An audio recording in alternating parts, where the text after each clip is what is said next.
Money doesn't come to those who beg, it comes to those who speak with authority. I'm going to tell you something many believers don't want to hear. Money is not avoiding you because of bad luck. You are pushing it away with your own mouth.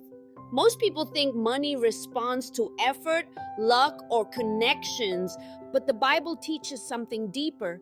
Money responds to authority. And many believers don't have a money problem. They have a mouth problem and they pray for provision on Sunday. But from Monday to Saturday, they confess poverty. They say things like, I'm broke. I never have enough. I will never get ahead. Everything is too expensive. And then they wonder why nothing changes. But imagine inviting someone into your house and then telling them they are not welcome. That's what many people do with money. They invite it with prayer, then they reject it with their words. The Bible says in Proverbs 6:2, you are snared by the words of your mouth. That means your own words can trap you. Your mouth can become a prison. And many people have built financial prisons one sentence at a time. Every time you say, I can't afford it, you are reinforcing a story. Every time you say money is hard to get, you are strengthening that belief. Your words create the environment where your life grows. Think about it like a garden. If you plant tomato seeds, you don't get strawberries. If you plant seeds of lack, you cannot expect a harvest of abundance. Now, let's talk honestly for a moment. Some people pray for financial blessings, but they spend money like they are celebrities. They buy things they don't need. They buy things they never use. They buy things just because they were on sale. Then they say, well, God didn't provide.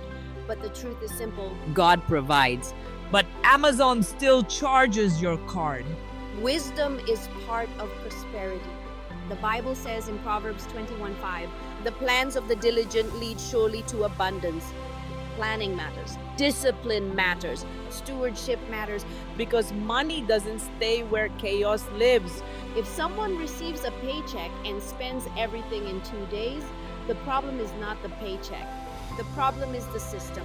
And God often blesses systems more than wishes. Many people are waiting for God to drop money from heaven. But God usually sends opportunity instead. He sends ideas. He sends creativity. He sends solutions. Deuteronomy 8:18 says, It is the Lord your God who gives you power to get wealth. Notice the wording.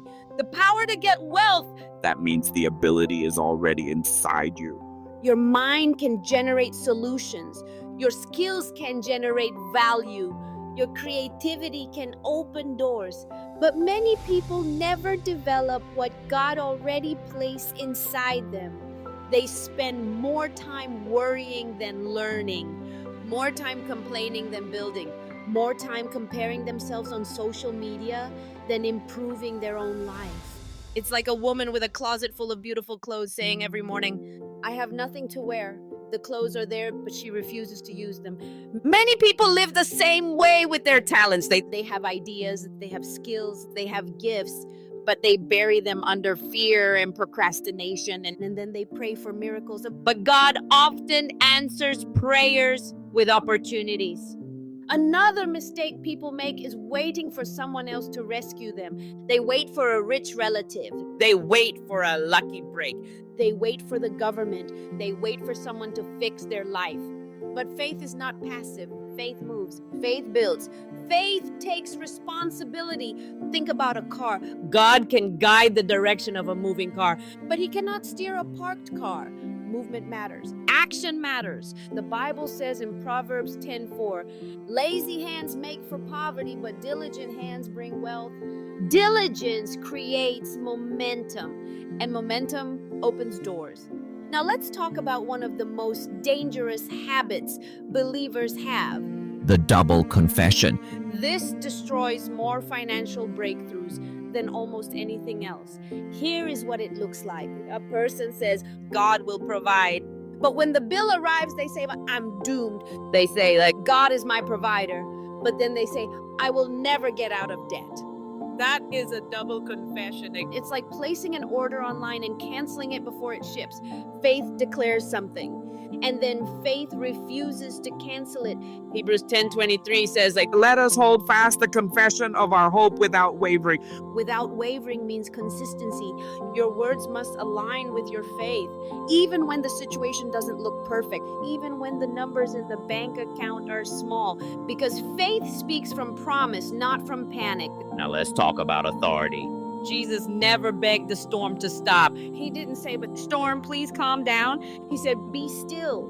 Authority. And the Bible says there is a thief who tries to steal from your life.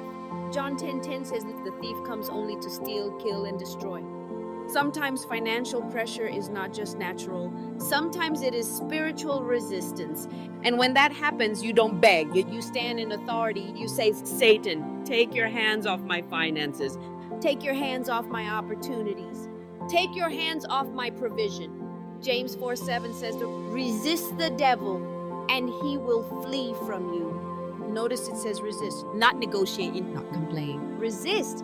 Authority changes the atmosphere. And finally, there is a principle many people ignore. The law of giving. Many people want money to flow into their life, but they refuse to release money from their hands. But giving is not losing it, giving is planting. Every seed produces something. Luke 6:38 says, "Give and it will be given to you. Good measure. Pressed down, shaken together." Running over. 2 Corinthians 9:6 says, Whoever sows sparingly will also reap sparingly. This is a law, not a coincidence. And when people understand this, their mindset shifts. They stop seeing giving as loss. They start seeing it as investment. And suddenly generosity opens doors that fear could never open. So today I want you to declare something.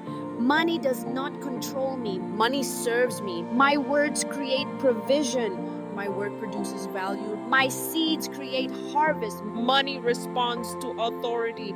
And when your words align with faith, your actions align with wisdom, and your heart aligns with generosity, something powerful begins to happen. Because the economy may change. Markets may rise and fall, but the principles of God remain the same. And when you live by those principles, you stop chasing provision. Provision begins to find you.